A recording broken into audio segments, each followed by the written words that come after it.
അച്ഛാ ഇത് തന്നെയല്ലേ രാവിലെ തൊട്ട് ഞാൻ പറയണേ. ഇന്ന് ചായ കുടിക്കാൻ വന്നില്ല. ചായ കുടിക്കാൻ വന്ന് അതിന്റെ മുമ്പിൽ കുറച്ചേരം ഇരുന്നിട്ട് അതുപോലെ പോയി. ഇഷ്ടപ്പെട്ടിട്ടുണ്ടാവില്ല ചായ. അച്ഛ അതല്ല, ഇതിപ്പോ എത്ര ദിവസമായി എന്തെങ്കിലും ചോദിച്ചാ മിണ്ടൂല്ല. ആ മോനെ വൈരമുത്തു, ഞാനിന്ന് അവിടെ ഇല്ല. നീയേ ആ തെക്കേക്കര ദേവസ്വംകാർ വരുമ്പോ ഒരു 500 ഗർഭം കലക്കി കൊടുത്തിട്ട് ഒരു 5 എണ്ണത്തിന്റെ ബില്ല് കൊടുത്താൽ മതി. കളക്ടറെ കാണിക്കാനാണ്. പിന്നെ കളക്ടർ വന്ന് എത്ര എണ്ണം കലങ്ങി നോക്കിയല്ലേ. ഞാൻ വിളിക്കാം കേട്ടാ. എന്താ അത്യാവശ്യമായിട്ട് വരാൻ പറഞ്ഞത്? വാതിൽ തുറക്കണില്ല. ഈ നിസാര കാര്യത്തിനാണ് ഇത്രയും തിരക്ക് പിടിച്ച് നടക്കണ എന്നെ വിളിച്ചു വരുന്നത്. രാഘവേട്ടാ, ഒരു കാർപ്പന്റർ ആരെങ്കിലും വിളിച്ച് കാണിച്ചാ പോരാർന്നത്. അതല്ല, സത്യയുടെ വാതിൽ തുറക്കണില്ലെന്ന്. ഇവരിത് എന്തിന്റെ കേടാണ്? എന്താ ഇപ്പൊ ഉണ്ടായത്? അതിന് ഉള്ള പൈസക്ക് പോയിട്ട് ആ വയനാട്ടില് സ്ഥലം മേടിച്ച് അത് പ്രളയത്തിൽ ഒലിച്ചു പോയല്ല.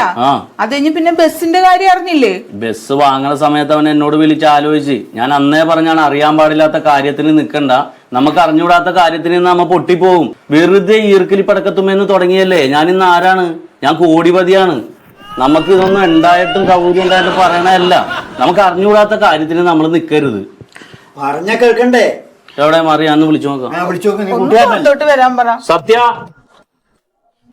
സത്യ, എടാ ഞാനാടാ പ്യാരിയാടാ. സത്യ കളിക്കല്ലേ, നീ ഇറങ്ങി വന്നേ. ഒന്നും കഴിച്ചിട്ടില്ല, എനിക്ക് ആകെ. എടാ എന്ത് പ്രശ്നം ഉണ്ടെങ്കിലും നമുക്ക് പരിഹരിക്കാന്ന്. നിന്റെ ആത്മാർത്ഥ സുഹൃത്ത് കോടിപതി പ്യാരിജാതന പറയണ. എന്തുണ്ടെങ്കിലും നമുക്ക് പ്രശ്നം തീർക്കാം. നീ വാതിൽ തുറക്ക്. നീ ക്ഷമനെ പരീക്ഷിക്കരുത് മനുഷ്യണ്ട.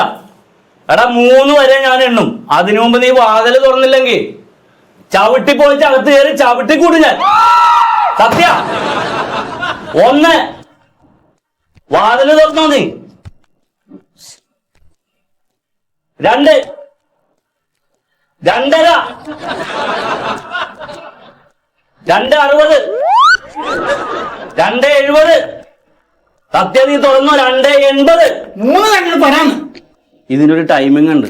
പടക്ക കമ്പനി നടത്തുന്നവന് തീ കൊടുക്കാൻ സമയം പഠിപ്പിക്കല്ലേ.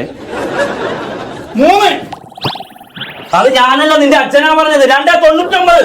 3 കളിക്കണം നീ. എന്തെടുക്കടാ അതിൻ്റെ അത്?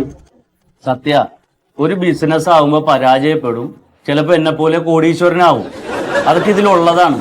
അറിയാൻ പാടില്ലാത്ത കാര്യത്തിന് നമ്മൾ നിൽക്കരുത്. നീ ആ ബസ് എടുത്തപ്പോ തന്നെ ഞാൻ നിന്നോട് 100 വട്ടം പറഞ്ഞതല്ലേ, ആ പാമ്പ് ഗുളിക കമ്പനി തുടങ്ങ്, നിനക്കതിൽ രക്ഷപ്പെടാൻ പറ്റുമെന്ന്. നീ കേട്ടില്ലല്ലോ. എന്ത് വന്നാലും നമുക്ക് നേരിടാം. എൻ്റെ അടുത്ത് ആവശ്യത്തിന് പൈസ ഉണ്ട്. എന്ത് വേണേലും നിന്നെ സഹായിക്കാം. നീ എന്താണെങ്കിലും എന്നോട് തുറന്ന് പറ. എനിക്കൊരു കാര്യം അറിയണം. ആ പറ. എന്നെ ചതിച്ചതാരാ? എന്താ രാവേട്ട, ആരാവനെ ചതിച്ചത്? പറയണ്ടേ ആരാ ചതിച്ചെന്ന്? എന്താ മണ്ടു കേക്കണ? എന്താ ഇത്?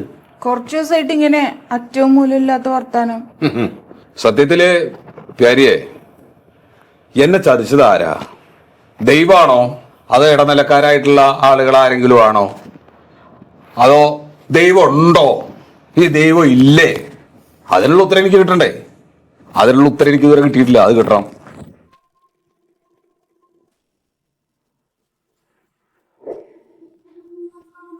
രാവട്ടാ, ചോദിക്കണോണ്ടൊന്നും വിചാരിക്കരുത്. രാഘവേട്ടന അല്ല നിങ്ങളുടെ കുടുംബത്തിലെ ആർക്കെങ്കിലും മാനസികമായിട്ട് വല്ല പ്രശ്നം ഉണ്ടായിട്ടുണ്ടോ? ഇല്ല പേര് ആർക്കില്ല. ഉറപ്പാണോ? ഉറപ്പന്നെ. എന്തോ ഒരു കുഴപ്പം കാണിക്കുന്നുണ്ട്. ഇതെന്റെ സത്യനല്ല.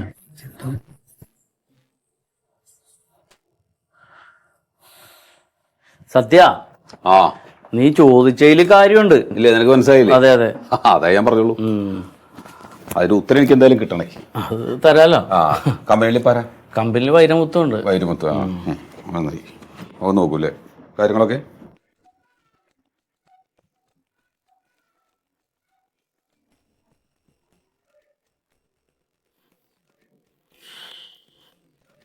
നമസ്കാരം, എല്ലാവർക്കും ഈ യോഗത്തിലേക്ക് സ്വാഗതം.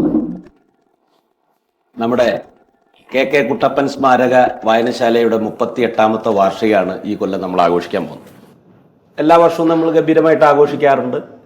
പക്ഷേ കാലങ്ങൾ മാറുന്തോറും ഇപ്പം നാട്ടിൽ നടന്നുകൊണ്ടിരിക്കുന്നത് ജാതിയുടെയും മതത്തിൻ്റെയും പേരിലെ മനുഷ്യത്വരഹിതമായ പ്രവൃത്തികളാണ് നടന്നുകൊണ്ടിരിക്കുന്നത്. അപ്പോൾ മതപരമായ നമ്മുടെ സൗഹൃദം ഊട്ടിയുറപ്പിക്കുന്നതിനും ശാന്തിയും സമാധാനവും പുനഃസ്ഥാപിക്കുന്നതിനും വേണ്ടി ഈ വർഷത്തെ വാർഷികാഘോഷത്തിന് ഉദ്ഘാടകനായിട്ട് ബൈബിളും ഖുറാനും മഹാഭാരതമൊക്കെ മനപ്പാടാക്കിയിട്ടുള്ള ഒരു മഹത് വ്യക്തി ആയിരിക്കണം എന്നാണ് പൊതുവെ ഒരു അഭിപ്രായം വന്നിട്ടുള്ളത്. അപ്പൊ അത് ആരായിരിക്കണം എന്ന് തീരുമാനിക്കാൻ വേണ്ടിയിട്ടാണ് ഇന്ന് നമ്മളെല്ലാവരും ഇവിടെ ഒത്തുചേർന്നിട്ടുള്ളത്. വായനശാലയെക്കുറിച്ച്, വായനയെക്കുറിച്ച് ആധികാരികമായി നമ്മളോട് സംസാരിക്കുന്നതിന് വേണ്ടി കോയ സാഹിബിനെ ആദരവ്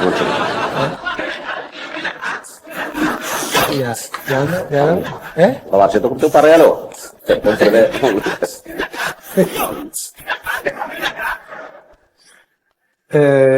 ഇവിടെ ഇപ്പൊ ആരും ഇപ്പൊ നമ്മുടെ അന്യരൊന്നുമില്ല, എല്ലാതും നമ്മുടെ ആൾക്കാർ തന്നെയാണ്. അപ്പോ എന്താ പറയാ, നമ്മളിപ്പോ വായനശാലയുടെ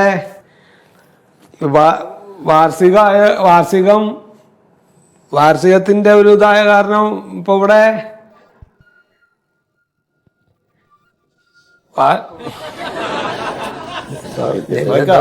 വായനയെ കുറിച്ച് അല്ല, വായന പറഞ്ഞാല് ഇതിപ്പോ ഇവിടെ കണ്ടമാനം പുസ്തകങ്ങൾ ഇവിടെ ഉണ്ട്. ഇവിടെ 4 ഉറുപ്പ്യായിരുന്നു ഇവിടെ ആദ്യം ചേർന്ന സമയത്ത് ഉണ്ടായിരുന്നു. ഞങ്ങളൊക്കെ ഇവിടെ ചേർത്തിണ്ടായിരുന്നു. എന്റെ കായൊക്കെ ഇവിടെ കറക്റ്റായിട്ട് കൊടുക്കലുണ്ട്.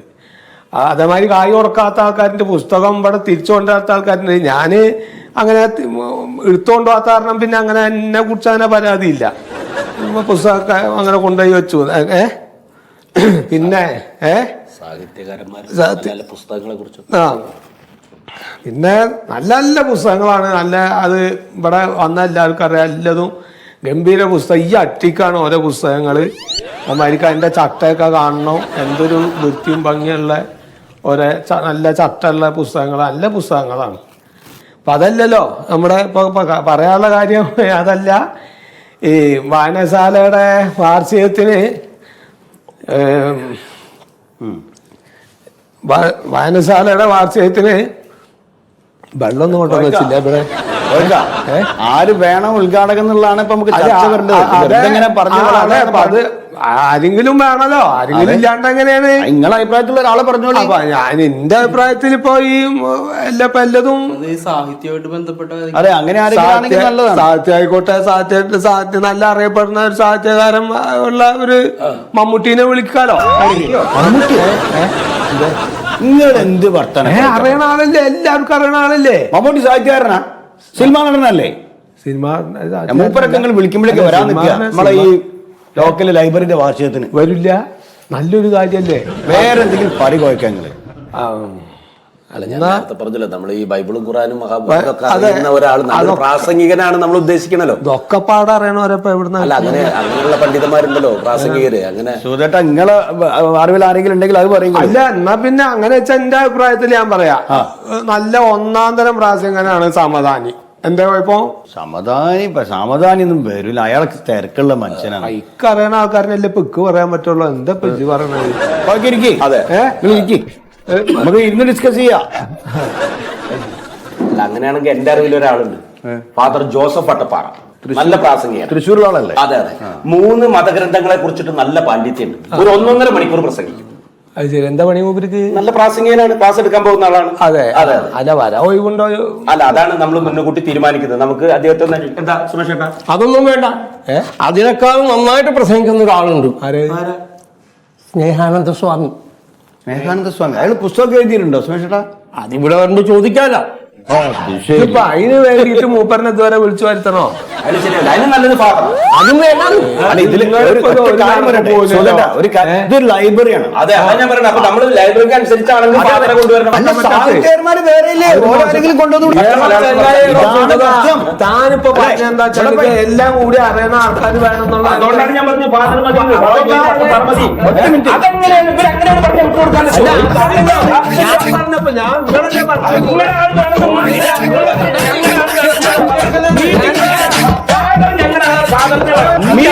സമയത്ത് നിങ്ങൾ എന്താ പറഞ്ഞത്? നാട് മുഴുവൻ ഇങ്ങനെ മതങ്ങൾ തമ്മിൽ ഭയങ്കര അടി നടക്കുകയാണ്, ഇവിടെ മാത്രമാണ് അതില്ലാത്ത. ഇവിടെ ഇപ്പൊ എന്താ നടക്കണത്? എന്താ നടക്കണത്? ഇവിടെ കുട്ടികളിയാണ്. ഒരു ലൈബ്രറിന്റെ വാർഷികത്തിന് ചർച്ച നടക്കണത്. അതിനിടയ്ക്ക് മതങ്ങളെ കൊണ്ടിട്ടാണ് പറയിപ്പിക്കണ്ട. എന്നപ്പോ ഇതൊക്കെ പോട്ടെ, സമാധാനം തന്നെ ആക്കിയാലോ. വയസ്സിന് മൂത്താണ് ഞാൻ നോക്കൂല കേട്ടോ. മുഖത്തിന് കൈയ്യെടുക്കൂല, ഞാൻ പറഞ്ഞുതരാം. നല്ല പറഞ്ഞു, നിങ്ങളെ പറയണത്. നിങ്ങൾ ഇനി ഒരു അശ്രം ഉണ്ടാക്കണം. സത്യഭാവ ഇവിടെ വായനശാലയുടെ വാർഷികത്തിനെ കുറിച്ച് ഒരു മീറ്റിംഗ് നടന്നുകൊണ്ടിരിക്കുക. എനിക്ക് ഒരു കാര്യം അറിഞ്ഞാൽ മതി. ദൈവമുണ്ടോ ദൈവല്ലേ? എങ്ങനെയാണ്? ദൈവമുണ്ടോ ദൈവല്ലേ? അതിന് ഉത്തരം കിട്ടുന്നത് വരെ നിങ്ങൾ ആരും ഇവിടുന്ന് പുറത്തേക്ക് പോവില്ല. വായനശാലയുടെ വാതിൽ ഞാൻ ഉള്ളിന്ന് പൂട്ടിയിട്ട് ചാവി പുറത്തേക്ക് ആ പറമ്പിലേക്ക് ഇട്ടിട്ടുണ്ട്. എന്താ ഈ പറയുന്നത്? അപ്പൊ അതിന്റെ ഉത്തരം നിങ്ങൾ തരണം. ഉത്തരം തന്നു കഴിഞ്ഞിട്ട് നിങ്ങൾ വായനശാലയിൽ പുറത്തേക്ക് പോളൂ. എന്താ സത്യം ഈ പറയുന്നത്? ഇവിടെ ഇരിക്കും. എന്താണ് പ്രശ്നം? ഇരിക്കില്ല. എനിക്ക് ഇതിനുള്ള സമാധാനം കിട്ടണം. ദൈവമുണ്ടോ ദൈവല്ലേ? ഉണ്ടല്ലോ. എങ്ങനെ ദൈവമുണ്ട്? ദൈവം ഉണ്ടെങ്കിൽ അത് ശരിയാവില്ലല്ലോ. അവിടെ ഇരിക്കും. ഞാൻ ബസ് വാങ്ങിയ വിവരം നിങ്ങൾക്ക് അറിയാലോ. ബസ് വാങ്ങിയതാ. ഇവരോട് മൂന്നാളോട് ചോദിച്ചു എന്താ വേണ്ടേ. അപ്പൊ ഈ മഹാൻ പറഞ്ഞ എന്താ, മന്ത്രിച്ചു കൂടിയിട്ട് ഒരു ചരട് കൊണ്ടുപോയിട്ട് ബസ് കെട്ടി. നല്ലതല്ലേ? കെട്ടി. ഇയാള് പറഞ്ഞു ഒന്ന് വെഞ്ചരിച്ചാ തിരക്കില്ല. അങ്ങനെ വെഞ്ചരിച്ചു. ഞാൻ പറഞ്ഞ എന്താ, മുട്ടർക്ക്. അമ്പലത്തിൽ പോയിട്ട് ഒരു 3-4 മുട്ടറത്തു. വണ്ടിനെടുത്തിട്ട് നേരെ പോയി ഇടിച്ചു. പാണ്ടിൽ ഉറുക്കി. എന്താ കാര്യം? പാണ്ടിലോറ് വെഞ്ചരിച്ചിട്ടുണ്ടാവില്ല.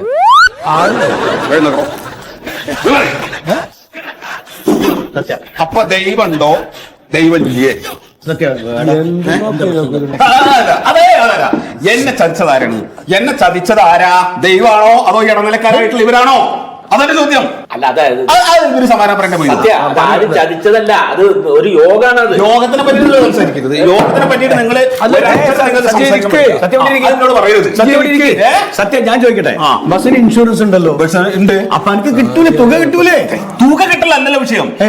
എന്നെ വിശ്വസിപ്പിച്ചിട്ട് ഒക്കെ ചെയ്തിപ്പിച്ചിട്ട് എങ്ങനെ വണ്ടി ഓടിച്ചു? ദൈവമുണ്ടോ ദൈവല്ലേ? ഇവര് സമരം പറയണം. വണ്ടി ആക്സിഡന്റ് ശേഷം എന്തോ തലക്ക് പറ്റിയിട്ടുണ്ട്. പ്രശ്നം ഉണ്ടാവണം. സത്യ സംഭവി ഇവിടെ നമ്മളെ ലൈബ്രറിന്റെ 38ാം വാർഷികത്തിന് യോഗം നടക്കുക. യോഗം നടന്നോട്ടെ, നമുക്ക് പുറത്തേക്ക് പോവാം. എന്തിന്? ഞാൻ വായിച്ച മെമ്പറാണ്. ചാവി അവിടെ ഒറ്റേക്കണമെന്ന് നോക്ക് പൊന്നു മോനെ, പുറത്തേക്ക് ഇറങ്ങൂല. എനിക്കറിയാം. പിന്നെ അത് പറയരുത്.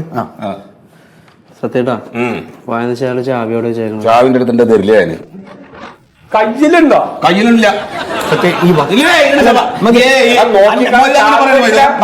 എനിക്ക് സമാധാനം പറയണം. അന്റെ ചോദ്യത്തിന് ഉത്തരം തരേണ്ട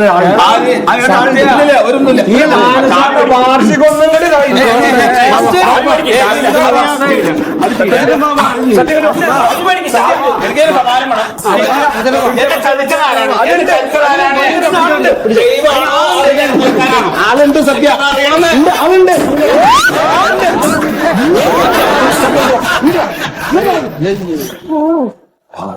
റബ്ബേ, ഇതിപ്പോ നമ്മള് പറഞ്ഞു കേട്ട മാതിരി ഒന്നും അല്ലല്ലോ സുഖത. വല്ലാണ്ട് മൂത്തേക്കണല്ലോ. ഓർക്കാപ്പുറത്ത് ഉള്ള സമ്പാദ്യം മുഴുവൻ പോയപ്പോഴേ കുറച്ച് ഓവറായതാന്നോ? ഇനിയിപ്പൊ നമുക്കൊരു കാര്യം ചെയ്താലോ? സമകാലീ തന്നെ ആക്കിയാലോ? അല്ല, വേണ്ട.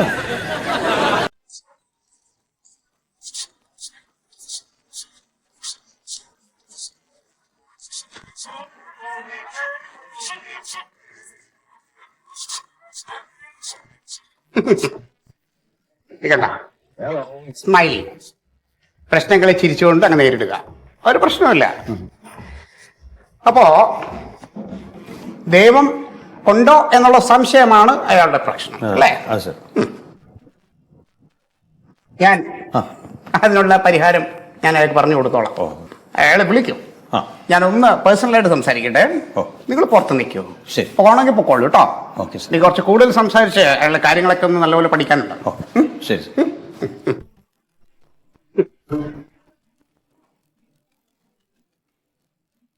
ദൈവം ഉണ്ടോ?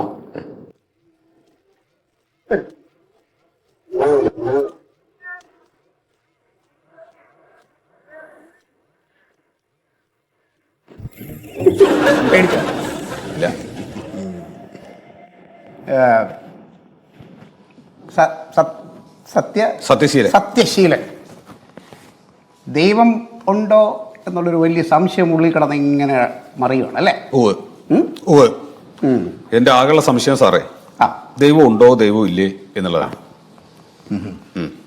ഉണ്ട് എന്നുള്ളതിന് ചില തെളിവുകളുണ്ട്. എന്താണ്? ഞാൻ നല്ല ഒരു ദൈവവിശ്വാസിയായിരുന്നു. ദൈവത്തിൽ അടിയുറച്ച് വിശ്വസിച്ച ആളായിരുന്നു. ഞാനിപ്പോ കുത്തുപാടെടുത്ത് നിൽക്കുകയാണ്. കാരണം ദൈവം ഉള്ളത് കൊണ്ടാണ് എനിക്ക് ചതി പറ്റിയത്. ദൈവം ചതിച്ചു? ദൈവം ചതിച്ചു ഞാൻ പറയില്ല. എന്നെ ചതിച്ചത് ദൈവമാണോ അതോ ഈ ഇടനിലക്കാരായിട്ടുള്ള ആളുകളാണോ എന്നുള്ളതാണ് എന്റെ ഡൗട്ട്. അല്ല, ഈ ഇടനിലക്കാരെന്ന് പറയുമ്പോൾ ആരൊക്കെയാ? കോയ, പീറ്റർ സുഗതൻ, സുമേഷ്. ഓഹോ, ഇവരെ എങ്ങനെയാണ് നിങ്ങളെ ചതിച്ചത്? സാറേ, എനിക്കൊരു ബിസിനസ് ഉണ്ടായിരുന്നു. അതെല്ലാം പൊട്ടിപ്പൊളിഞ്ഞ് ഞാൻ നാറാണക്കല്ലായിട്ട് നിൽക്കുന്ന സമയത്താണ് വേറൊരു സംഗതി തുടങ്ങാൻ വേണ്ടി ഉദ്ദേശിച്ചത്. ഒരു ബസ് വാങ്ങി, ട്രാവൽസ്. ബസ് ഓടാൻ വേണ്ടി തുടങ്ങിയ സമയത്ത് ഞാൻ എന്റെ ഈ 3 ത്രിമൂർത്തികളുണ്ടല്ലോ, അവര് പറഞ്ഞതനുസരിച്ച് അമ്പലങ്ങളില്, ചർച്ചില്, പള്ളിയില് ഞാൻ വഴിപാടുകൾ ചെയ്തു. ബസ് എടുത്ത് നേരെ അങ്ങോട്ട് നീങ്ങി ചെയ്തു. ഒരു വണ്ടിലോറി വന്ന ഒറ്റയിടി. ഈ ദൈവങ്ങൾ എവിടെയിരുന്നു?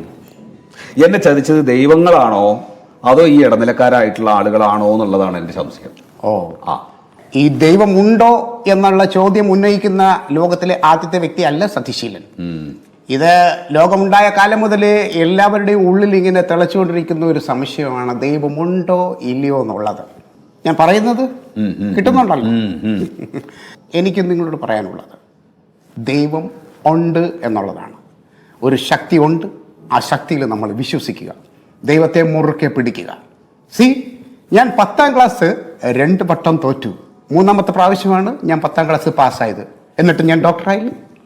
എൻ്റെ കാരണം എന്താണ്? ഞാൻ ദൈവത്തെ വിശ്വസിച്ചു, ദൈവത്തെ മുറുക്കെ പിടിച്ചു. ആദ്യം എന്നെ തോപ്പിച്ചിട്ടും ഞാൻ ദൈവത്തെ വിട്ടില്ല, ആ ദൈവത്തെ മുറുക്കെ പിടിച്ചു. 2ാമതും ദൈവം എന്നെ തോപ്പിച്ചു, ഞാൻ വിട്ടില്ല, ദൈവത്തെ മുറുക്കെ പിടിച്ചു. 3ാമത്തെ പ്രാവശ്യം ദൈവം എനിക്ക് വഴി ഒരുക്കി തന്നു. അതുകൊണ്ട് ഇനി ഞാൻ പറയുന്ന കാര്യങ്ങൾ സത്യശീലൻ ശ്രദ്ധിച്ചു കേൾക്കണം. ഞാനിപ്പോ ഒരു സൈക്കാട്രിസ്റ്റ് അല്ല, ഞാനൊരു സുഹൃത്ത്, അല്ലെങ്കിൽ നിങ്ങളെ ഒരു സഹോദരൻ, അല്ലെങ്കിൽ ഒരു ബ്രദറായിട്ട് തന്നെ കാണാം. ദൈവമുണ്ട്.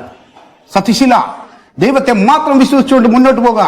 നിങ്ങൾക്ക് നല്ലത് വരുമ്പോൾ ദൈവത്തെ വിശ്വസിക്കുകയും മോശം വരുമ്പോൾ ദൈവത്തെ തള്ളി പറയരുത്. മോശം വരുമ്പോഴും ദൈവത്തെ കൈവിടാതെ ദൈവത്തിൽ വിശ്വസിച്ച് മുന്നോട്ട് പോയാൽ, ദുർഘടഘട്ടങ്ങൾ, പരീക്ഷണം വരുമ്പോഴും നിങ്ങൾ ദൈവത്തെ കൈവിടാതെ മുന്നോട്ട് പോകുക. ദൈവം നിങ്ങളെ കൈവിടില്ല. നിങ്ങൾ വിശ്വസിപ്പിൻ, ദൈവമുണ്ട്, ദൈവമുണ്ട്.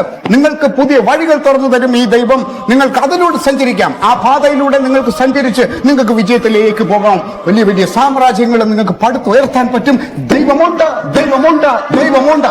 സത്യമാണ്, ഇത് സത്യമാണ്.